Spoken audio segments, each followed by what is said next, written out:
Welcome to another Super Gringo Short, the place where we take a deep dive into the wild, wacky, and downright absurd parts of our culture, all while keeping things real and insightful. I'm your host, Sean Armstrong, and today's episode is going to scratch that itch for those who love a little chaos in their life.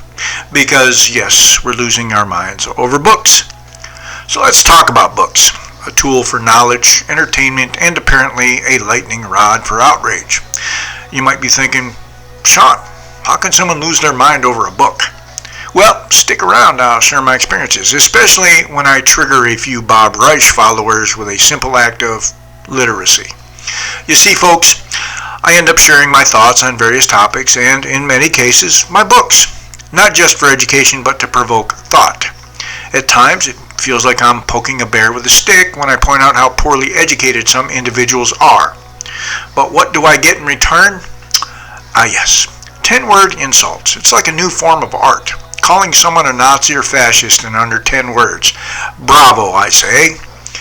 But it doesn't stop there. The other day I was gathering information for my next book.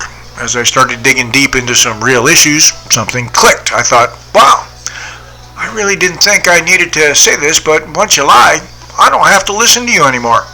You're a liar. It's liberating, really. To draw that line, I recommend it to anyone tired of people wasting their time with false narratives. Now, unemployment. I came across a particular character on one of Grumpy Farmer's videos lamenting his jobless state. He seems to think I'm the next in line for the chopping block, saying, Sean, your time is coming.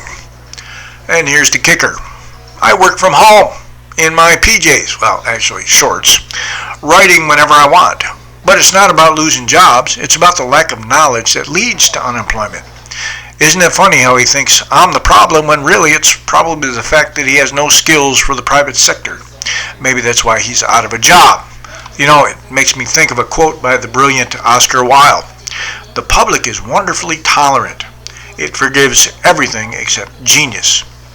Perhaps this out-of-work government employee, who hasn't figured out the government didn't come to a screeching halt at his firing, hasn't considered that he might have gotten fired because they did away with DEI.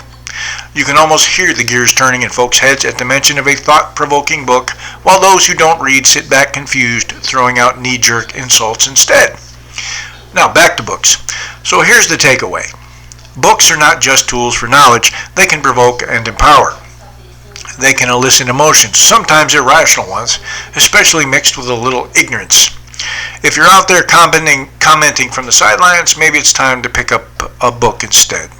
Dive into varying perspectives, and you might just find yourself getting inspired rather than aggravated.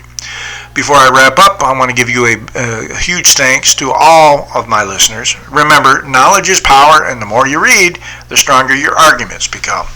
If you've enjoyed this little short, please subscribe, share it with your friends, and let's keep this conversation going. And hey, drop a comment about how a book changed your perspective, or even about that one time you were confronted with ignorance. I'd love to hear your thoughts. Peace out.